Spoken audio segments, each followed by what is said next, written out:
Bonjour, nous nous retrouvons pour vivre ensemble un moment de recueillement dans cette période si particulière, dans cette période de deuxième confinement. Les offices religieux ne sont plus possibles pour le moment. Donc nous les remplaçons par ces moments vidéo. Ce faisant, nous voulons être conscients que nous rejoignons toute une communauté de croyants qui eux aussi prennent du temps pour vivre des moments de spiritualité. Nous voulons affirmer notre foi en ce début de culte. Oui, malgré les circonstances, nous croyons que Dieu est présent à nos côtés, qu'il entend notre prière. C'est pourquoi nous disons avec le psalmiste « Ô Dieu, j'élève mon âme à toi, mon Dieu, je mets en toi ma confiance. » Et nous commençons notre culte en écoutant un psaume. Dieu, tu es mon Dieu. Je te cherche, j'ai soif de toi. Tout mon être soupire après toi comme une terre aride, desséchée, sans eau. Dans le temple, je t'ai contemplé.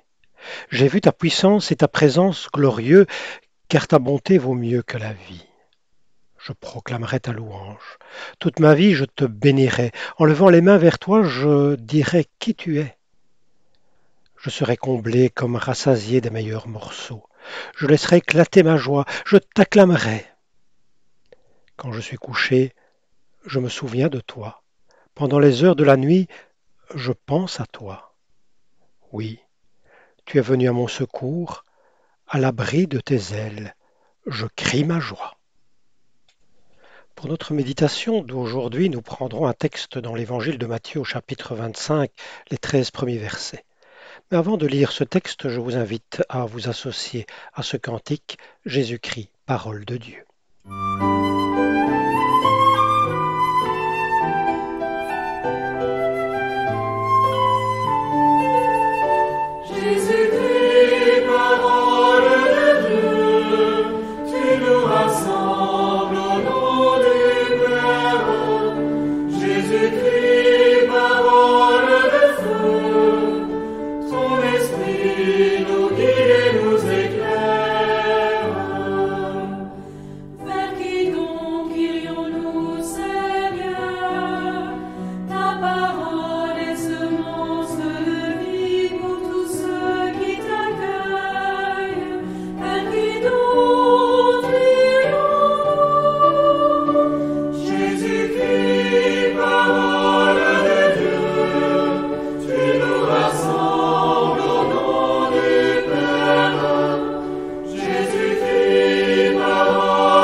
Nous lisons donc un texte dans l'évangile de Matthieu au chapitre 25, les 13 premiers versets. Alors le royaume des cieux ressemblera à 10 jeunes filles qui prirent leurs lampes et sortirent pour aller à la rencontre du marié. 5 d'entre elles étaient imprévoyantes et 5 étaient avisées.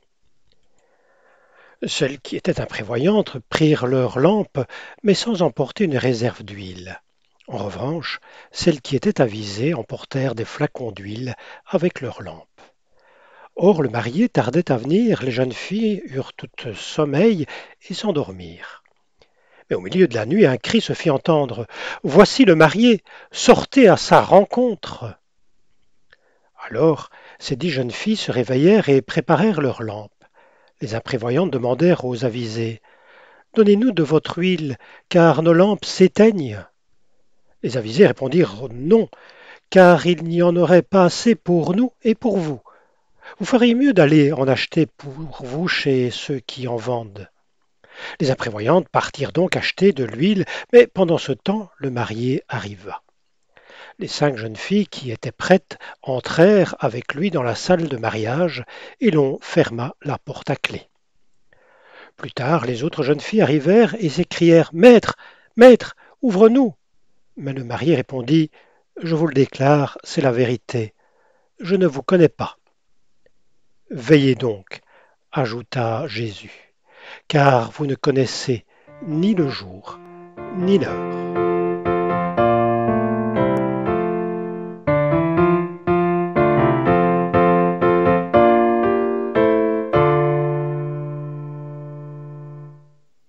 Ah, ces paraboles que nous lisons si volontiers dans les évangiles et qui pourtant, en tout cas certaines d'entre elles, nous surprennent, nous laissent perplexes et certainement plein de questions.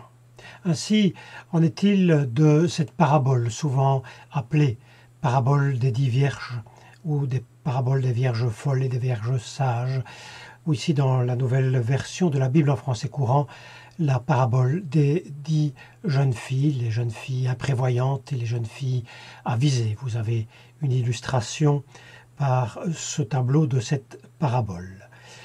Reconnaissons-le, sans ce faisant, et reconnaissons-le sans détour, cette parabole peut provoquer un certain malaise. N'exprime-t-il pas une certaine dureté contre ces filles qui arrivent trop tard? Ça peut arriver à tout le monde, en fin de compte, d'arriver en retard. Où est la miséricorde dans toute cette histoire? Pourquoi tout cela doit-il finir dans un désastre pour ces filles imprévoyantes? Pourquoi les 10 femmes ne se serrent-elles pas les coudes pour aller voir ensemble le marié? Est-ce si difficile que cela de partager les lampes qui sont à leur disposition? Et pourquoi, lui, le marié qui arrive lui-même en retard, a-t-il une attitude si hostile, si dure envers ces jeunes filles? Je ne vous connais pas. N'est-ce pas un peu de sa faute, en fin de compte, que ces jeunes filles, moins prévoyantes, il est vrai, sont dans une situation plus délicate? Ce texte laisse perplexe, d'autant plus qu'il s'agit de ce que l'on appelle une parabole du royaume ou une parabole du règne de Dieu. Cependant, j'ai l'impression qu'il faut entendre cette parabole que l'on retrouve que dans l'évangile de Matthieu à partir du verset 13 dont nous avons fait la lecture. C'est à partir de ce verset-là qu'il faut essayer de comprendre cette parabole et son message pour nous et pour ses premiers auditeurs. Veillez donc, ajouta Jésus, car vous ne connaissez ni l'heure ni le jour. Ainsi donc, la parabole raconte une histoire de 2 catégories de jeunes filles qui ont ceci en commun: elles s'endorment toutes. Et pourtant, le texte termine en disant « Veillez ». C'est paradoxal? Non. Comment comprendre cela? Nous pouvons penser que ce récit de l'Évangile est avant tout repris pour les contemporains de Matthieu. Matthieu écrit son évangile aux alentours de 80 après Jésus-Christ, donc 40, 50 ans, peut-être même plus après la mort de Jésus. Nous savons qu'il devait y avoir une certaine attente, une espérance de type eschatologique chez certains. Autrement dit, on attendait une intervention de Dieu dans l'histoire. Comme on avait compris l'événement Jésus comme une intervention de Dieu, de même on attendait aussi une nouvelle intervention de Dieu dans l'histoire, le retour de Jésus ou une autre intervention qui allait faire naître un autre monde. Alors on peut se poser la question: que veut dire Matthieu en reprenant cette parabole à ses lecteurs contemporains? Et pour répondre à cette question, je crois qu'il est d'abord intéressant de remarquer qu'il est utilisé dans ce récit toute une série de symboles bien compris à l'époque, mais peut-être que certains d'entre eux nous échappent aujourd'hui. Je ne rentrerai d'ailleurs pas dans les détails ici. Bien entendu, le lecteur régulier de la Bible, je pense, perçoit assez bien les choses. Voyons malgré tout certains de ces symboles très rapidement. Le mariage, ici on comprend bien évidemment que les premiers chrétiens ont dû tout de suite percevoir que le Fils dont il était question dans la parabole, c'est Jésus. Remarquons qu'il n'est pas mentionné qui est la mariée. On peut penser à l'Église, on peut penser au monde. Tout n'est pas dit dans cette parabole et c'est important de le souligner. Il ne faut pas trop pousser la symbolique de ce texte. Il y a une attente qui est soulignée dans ce récit. Les filles attendent et s'endorment même.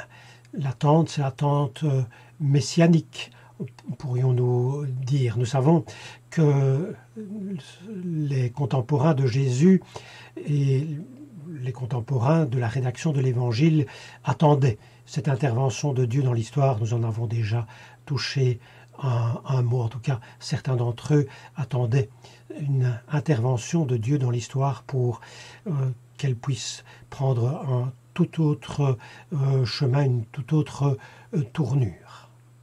Les lampes à l'huile dont il est question dans cette parabole servent certainement à éclairer les hommes. On pourrait dire beaucoup de choses sur elles.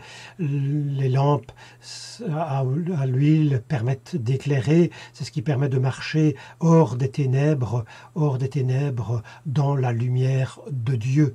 Bien entendu, dans cette symbolique-ci. Le manque d'huile ne permet pas de poursuivre cette route. Je ne pousserai pas ici non plus la symbolique. On voit très simplement de quoi il est question.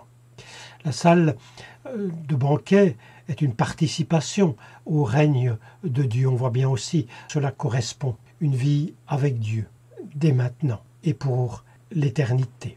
Mais revenons un instant à la question que l'on posait. Que veut dire Matthieu en reprenant cette parabole à ses lecteurs contemporains? Je crois qu'il y a deux choses importantes à noter ici.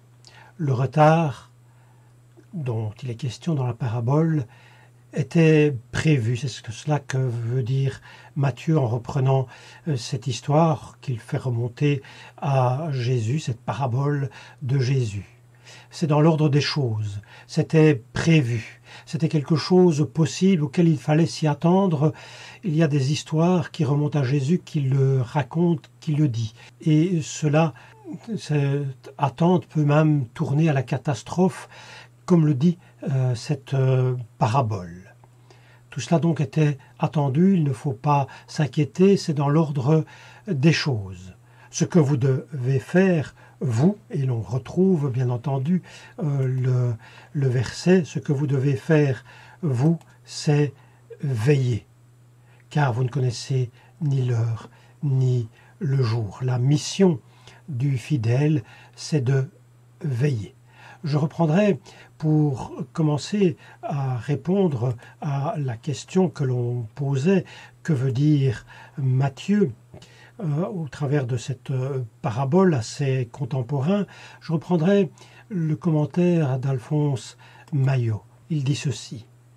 Matthieu, en ressortant cette parabole de Jésus, veut expliquer que ce temps n'est pas un temps creux, mais qu'il est voulu parler pour lui-même, même si à nos yeux il n'est qu'un inexplicable retard. La vigilance dès lors est d'accepter ce retard, d'en tenir compte et d'y avoir autant d'huile, de vitalité qu'aux premières heures. C'est un sérieux avertissement aux églises enthousiastes. Vous risquez de tant brûler d'huile que vous n'en aurez plus quand il faudra en avoir. Nous avons donc un avertissement de Matthieu aux églises de son temps. Les premières églises donc. Restez fidèles, ne vous découragez pas, gardez votre premier amour, votre passion, votre dynamisme pour l'Évangile. Et je crois que c'est dans cette ligne-là d'interprétation que nous pouvons encore entendre ce texte aujourd'hui. Vous veillez, restez attentifs, gardez votre première passion pour Dieu, votre dynamisme pour l'Évangile, votre intérêt pour l'Évangile et sa mise en pratique. Soyez toujours prêts, soyez toujours du côté de Dieu.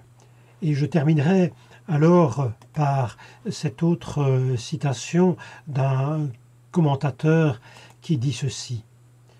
Je crois que Jésus-Christ lui-même veut être notre lumière, la lumière pour nos lampes de vie, la lumière de l'espérance, quand nous risquons de désespérer. Il nous rappelle la vie et la présence de Dieu dans notre vie. Il veut que nous ne perdions pas confiance et que nous contribuions à la grande fête. Car au milieu de la nuit, un jour nouveau commence. Au milieu de la nuit commence la fête à laquelle tout le monde est invité. Amen.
Nous voulons maintenant nous associer à cette prière.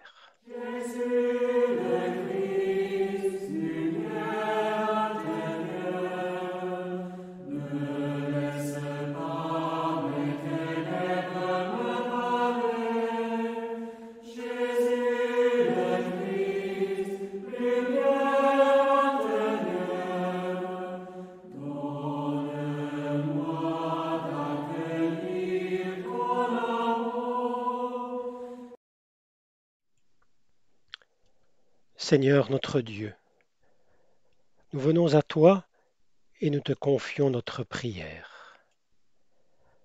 Pour les peuples de la terre qui sont éprouvés par la pandémie, pour les peuples de la terre qui sont touchés par la violence, nous te prions.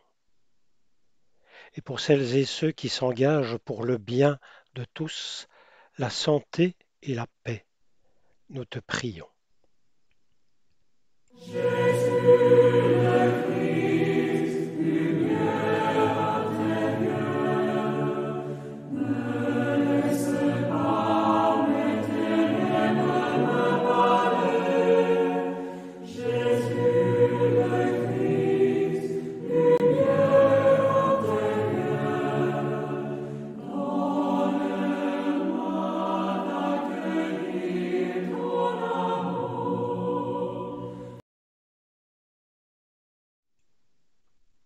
pour celles et ceux qui cherchent à prévenir les risques de catastrophes naturelles et qui soutiennent les populations exposées, pour les hommes et les femmes de la Terre, afin qu'ils s'engagent dans le partage des ressources naturelles entre tous, nous te prions.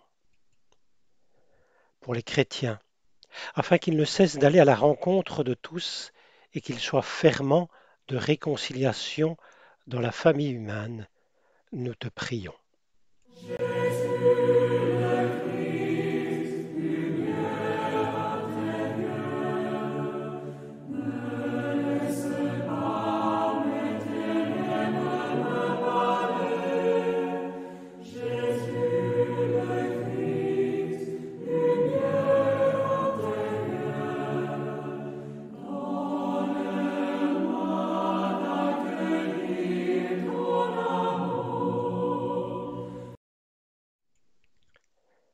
Dans le silence, nous te confions ce qui nous tient particulièrement à cœur.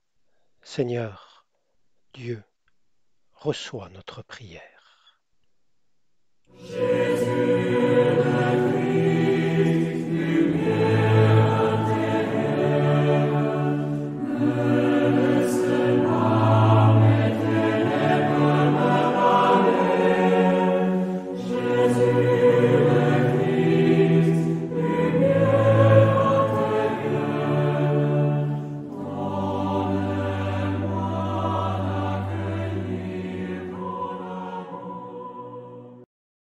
Dans la foi qui est la nôtre, recevons ce texte de bénédiction.